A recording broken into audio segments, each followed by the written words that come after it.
चलाए तीर हैं कितने जवाब देता जा, हमारे जख्मों का कुछ तो हिसाब देता जा। नमस्कार, मैं हूं राजीव और आप देख रहे हैं घूमता हुआ आईना। दोस्तों, देश का सियासी मौसम एक बार फिर करवट लेता हुआ दिखाई दे रहा है।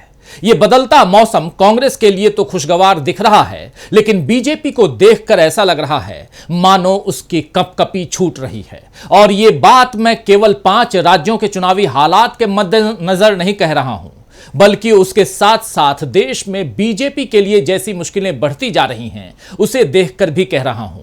आप जानते ही हैं दोस्तों कि इस समय 5 चुनावी राज्य यानी मध्य प्रदेश, छत्तीसगढ़, राजस्थान, तेलंगाना और मिजोरम में बीजेपी की हालत डामाडोल दिख रही है।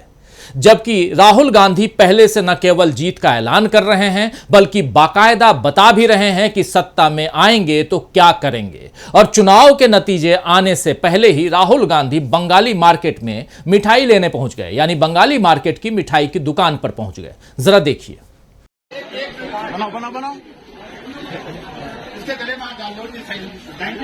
आपको बता दूं कि राहुल गांधी अप्रैल में भी, इसी साल के अप्रैल महीने में भी बंगाली मार्केट पहुंचे थे। तब भारत जोड़ो यात्रा को खत्म हुए कुछ ही वक्त बीता था और लोगों में राहुल गांधी को लेकर क्रेज दिख रहा था। अभी बंगाली मार्केट में वही क्रेज बरकरार नजर आया। जी हां, मैं बंगाली मार्केट दिल्ली की बात कर रहा हूं। लोग राहुल गांधी के साथ सेल्फी लेने के लिए बेताब दिखे। खैर, चुनावी नतीजों के बाद कौन गम खाएगा और कौन मिठाई खाएगा, यह तो बाद की बात है। लेकिन राहुल गांधी अभी से कह रहे हैं कि सत्ता में आने पर क्या करेंगे। आप भी सुनिए। हमारी सिंपल सी बात है, हम सब ने निर्णय ले लिया है कि हिंदुस्तान के भविष्य के लिए कास्ट सेंसस जरूरी है। एक कास्ट सेंसस के बाद एक नया डेवलपमेंट का पैराडाइम खुलेगा और हमने निर्णय ले लिया कि हम ये काम करेंगे। तो ये मैं आपको आज बता रहा हूं कि कांग्रेस पार्टी इस काम को पूरा करके ही छोड़ेगी। और याद रखिए, जब हम वायदा करते हैं हम उस वायदे को तोड़ते नहीं हैं।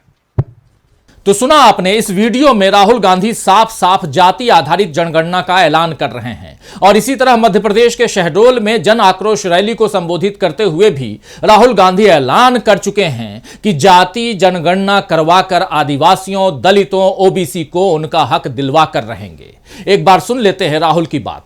अगर हिंदुस्तान की सरकार 100 रुपए खर्च करती है और ओबीसी के अफसर 5 रुपए का निर्णय लेते हैं, तो आदिवासी अफसर आज कितने रुपए का निर्णय लेते हैं ये बता दो मुझे। जब मैं आपको बताऊंगा, जवाब दूंगा, आप हिल जाओगे। शर्म की बात है भाई और बहनों, 100 रुपए में से आदिवासी अफसर 5 रुपए का निर्णय नहीं लेते। भाई और बहनों, नहीं, 1 रुपए का भी निर्णय नहीं लेते, 50 पैसे का भी निर्णय नहीं लेते, 25 पैसे का निर्णय नहीं लेते। भाई और बहनों, आदिवासी अफसर 10 पैसे का निर्णय लेते। इससे बड़ा आदिवासी वर्ग का अपमान किया जा सकता है क्या?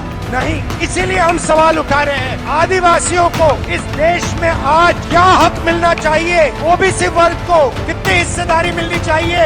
एससी वर्ग को कितनी हिस्सेदारी मिलनी चाहिए? इसीलिए जाति जनगणना चाहते हैं और हम करवा के दिखाएंगे। हमारी नीयत साफ है, दिल से आदिवासी, दिमाग से आदिवासी, मुंह से आदिवासी, कर्मों से आदिवासी। तो राहुल गांधी ने मोदी सरकार पर हमलावर होते हुए कहा है कि आदिवासी देश के बजट के 100 रुपए में से मात्र 10 पैसे पर निर्णय लेते हैं और यह बहुत शर्मनाक है। इसी तरह तेलंगाना में राहुल गांधी ने सत्ता में आने पर जॉब कैलेंडर जारी करने और साल भर के भीतर 2 लाख खाली सरकारी पदों को भरने का ऐलान कर दिया है। राहुल गांधी के ये ऐलान, ये गारंटियां एक तरह से कांग्रेस की तेलंगाना में वापसी के फरमान की तरह हम देख रहे हैं।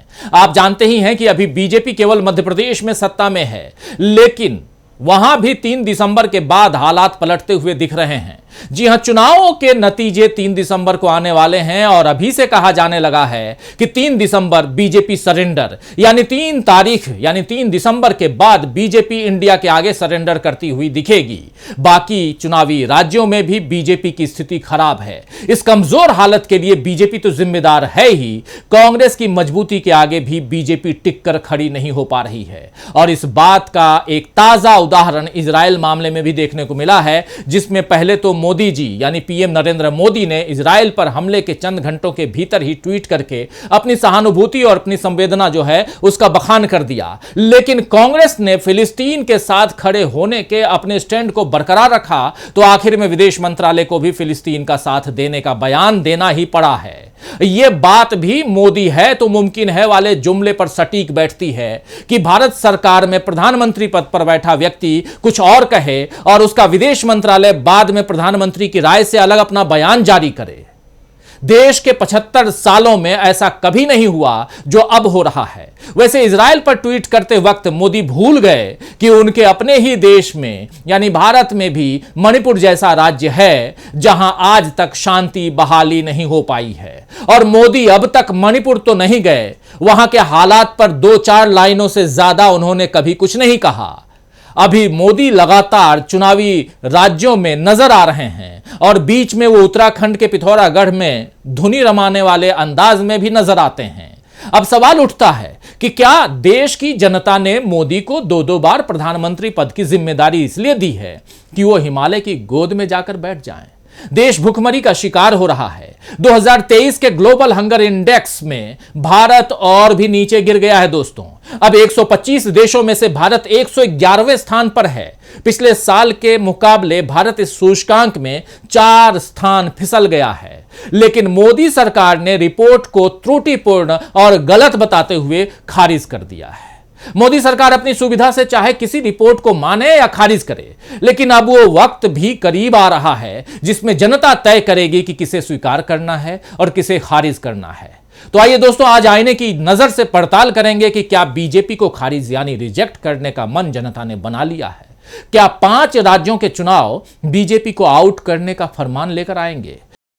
कर्नाटक चुनाव में राहुल गांधी ने कांग्रेस की तरफ से जो गारंटियां दी थीं, उसमें महिलाओं, किसानों, युवाओं ऐसे तमाम तबकों को प्रभावित किया था और नतीजा यह हुआ था कि कांग्रेस को बड़ी जीत मिली थी, जबकि बीजेपी सारा जोर लगाकर भी हार गई थी।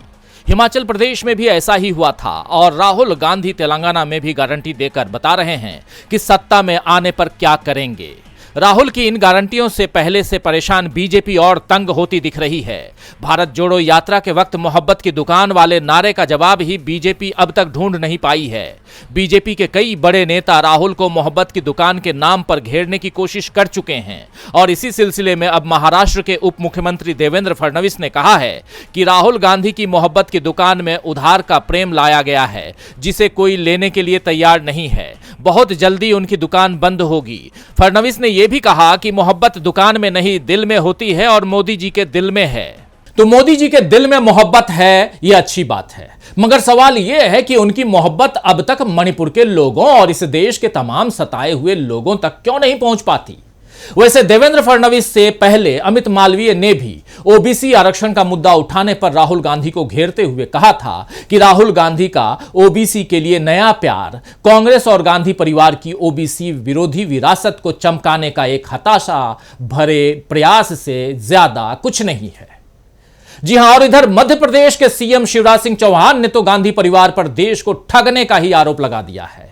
मध्य प्रदेश में कांग्रेस की पढ़ो पढ़ाओ योजना के तहत स्कूली बच्चों को हर महीने 500 से 1000 रुपए देने की घोषणा पर सीएम शिवराज सिंह चौहान ने कहा है कि गांधी परिवार ने सभी को ठगा, लेकिन कमलनाथ गांधी परिवार को ही ठग रहे हैं। इस पर प्रियंका गांधी ने ट्वीट कर शिवराज सिंह चौहान को जवाब दिया है कि हम शिक्षा और बच्चों की बात कर रहे हैं, मगर पब्लिक का ध्यान भटकाने वाले लोगों को कुछ और ही समझ में आ रहा है। शिवराज जी, अच्छे लोगों का यही कायदा है कि बड़ों का आदर करते हैं। कांग्रेस में तानाशाही नहीं है कि जहां अपने ही नेताओं का नाम न लिया जाए, बात न सुनी जाए।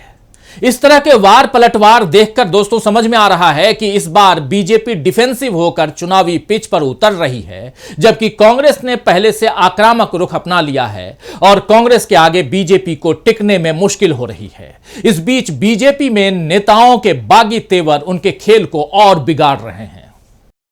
मध्य प्रदेश में बीजेपी उम्मीदवारों की घोषणा के साथ ही बगावत का शिकार होती जा रही है। सिंधिया खेमे के कई नेता पहले ही कांग्रेस में लौट चुके हैं। बहुत से नेता टिकट न मिलने की वजह से बीजेपी छोड़ चुके हैं और अब कई पार्टी कार्यकर्ता हिंदुत्व और परिवारवाद के नाम पर उम्मीदवारों का विरोध कर रहे हैं। मऊगंज विधानसभा क्षेत्र के कार्यकर्ताओं ने तो बाकायदा विधायक प्रदीप पटेल को उम्मीदवार बनाए जाने के खिलाफ मोर्चा खोला और कहा कि इन्होंने रामायण जलाई, तुलसी पर पेशाब किया। हमें ऐसा सनातन विरोधी प्रत्याशी नहीं चाहिए। प्रत्याशी नहीं बदला तो हम नोटा को वोट दे देंगे, लेकिन भाजपा को वोट नहीं देंगे। इधर राजस्थान में भी उम्मीदवारों के चयन से नाराजगी इतनी बढ़ गई है कि बीजेपी को इसके लिए बाकायदा एक कमेटी बनानी पड़ी ताकि हालात संभाल सके। राज्य मंत्री कैलाश चौधरी की अध्यक्षता में बीजेपी ने एक आंतरिक समिति का गठन किया है। द हिंदू की रिपोर्ट के अनुसार पार्टी के राज्य प्रभारी अरुण सिंह ने नाराज नेताओं को मनाने के लिए गुरुवार को कुछ नेताओं से मुलाकात की। रिपोर्ट में कहा गया है कि पार्टी ने टिकट चाहने वालों को ये बताना चाहा है कि अब तक केवल 41 उम्मीदवारों की घोषणा की गई है और 159 सीटों के लिए उम्मीदवारों को अंतिम रूप दिया जाना बाकी है। यानी किसी भी तरह नेताओं को संभालने की कवायद की जा रही है। इधर पंजाब में भी अब बीजेपी के लिए मौसम बदल चुका है दोस्तों। 2022 के विधानसभा चुनाव में हार के बाद कांग्रेस छोड़कर भाजपा में आए 3 पूर्व मंत्रियों समेत 8 वरिष्ठ नेताओं ने करीब 1.5 साल के भीतर ही कांग्रेस में वापसी कर ली है। पंजाब के बड़े नेताओं में शुमार डॉक्टर राजकुमार वेरका समेत 8 लोग कांग्रेस में वापस आ गए हैं और इन्होंने मान लिया है कि बीजेपी में जाना इनकी गलती थी। राजकुमार वेरका ने तो कह दिया है कि बीजेपी कट्टरवादी पार्टी है जिस पर जात पात हावी है। पंजाब में अभी चुनाव नहीं है, लेकिन पंजाब का संदेश देश के बाकी हिस्सों में पहुंचने में देर नहीं लगेगी। पंजाब से पहले मध्य प्रदेश, राजस्थान, तेलंगाना जैसे राज्यों में भी बहुत से नेताओं ने कांग्रेस का हाथ थामा है। राहुल गांधी की मोहब्बत की दुकान का असर साफ तौर पर दिखाई दे रहा है, लेकिन बीजेपी इसे मानने के लिए तैयार नहीं है। हालांकि इंडिया के दलों ने राहुल के नेतृत्व पर अपनी अघोषित मुहर लगा दी है और अब तो राहुल के डरो मत वाले नारे को आगे बढ़ाने के लिए इंडिया ने सोशल मीडिया प्लेटफॉर्म्स गूगल और फेसबुक को भी बता दिया है कि उनका पक्षपात वाला रवैया अब नहीं चलेगा।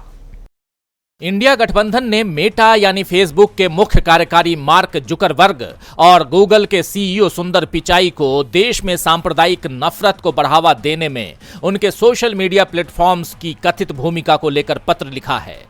इसमें मांग की गई है कि ये मंच आगामी चुनावों में तटस्थता बनाए रखे। दरअसल वाशिंगटन पोस्ट अखबार के एक लेख में बताया गया है कि सत्तारूढ़ बीजेपी और नरेंद्र मोदी सरकार के लिए फेसबुक, व्हाट्सएप और यूट्यूब ने कथित तौर पर पक्षपात किया है, उनकी नीतियों को बढ़ावा दिया है और बीजेपी के विरोधियों की आवाज को पर्याप्त जगह नहीं दी है। इस पर इंडिया ने इन्हें चिट्ठी लिखी है। इस चिट्ठी को मल्लिकार्जुन खड़गे ने एक्स पर शेयर भी किया है। इसमें लिखा गया है कि आप सत्तारूढ़ भाजपा के सांप्रदायिक घृणा अभियान को समर्थन देने में व्हाट्सएप और फेसबुक की भूमिका के बारे में वाशिंगटन पोस्ट अखबार के हालिया खुलासे से अवगत हो सकते हैं। विशेष रूप से लेख में इस बात का विवरण दिया गया है कि भाजपा सदस्यों और समर्थकों द्वारा व्हाट्सएप ग्रुप्स का उपयोग करके ये घृणित सांप्रदायिक रूप से विभाजनकारी प्रचार कैसे किया जाता है।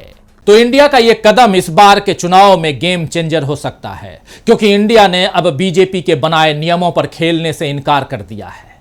अब बीजेपी के समर्थन में किए जा रहे पोस्ट्स की काट बीजेपी के विरोधी दल ठीक से नहीं कर पाते हैं दोस्तों, लेकिन अब इंडिया के नाम पर एकजुटता कायम कर सारे दल एक साथ किसी भी तरह के पक्षपात को स्वीकार न करने की बात कर रहे हैं। सोशल मीडिया चलाने वाली कंपनियां भी राजनीति का रुख देखकर अपना रवैया बदल सकती हैं और ऐसा हुआ तो बीजेपी के लिए काफी कठिनाइयां हो सकती हैं, हो जाएंगी कह सकते हैं।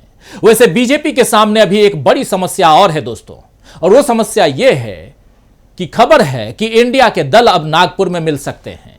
कांग्रेस पार्टी ने नवंबर के पहले हफ्ते में रैली करने का प्रस्ताव रखा है नागपुर में। शरद पवार और शिवसेना के चीफ उद्धव ठाकरे भी इसके लिए तैयार हो गए हैं। बिहार के मुख्यमंत्री नीतीश कुमार और समाजवादी पार्टी के अध्यक्ष अखिलेश यादव से भी इस बारे में बातचीत कर ली गई है। लेफ्ट पार्टियों को भी इस बारे में बता दिया गया है। उधर वेस्ट बंगाल में भी ममता बनर्जी इस पर सहमति जता चुकी हैं। नागपुर संघ का मुख्यालय है, यानी नागपुर आरएसएस का गढ़ है और यहां इंडिया के दल मिलेंगे तो यह सीधे सीधे संघ को चुनौती होगी। इंडिया के कारण अब तक बीजेपी परेशान थी ही, अब अगर संघ के गढ़ में इंडिया ने अपना दबदबा दिखा दिया तो बीजेपी टिक पाएगी। क्या बीजेपी टिक पाएगी, ये क्या के साथ एक सवाल यहां रख रहा हूं, यह देखना दिलचस्प होगा।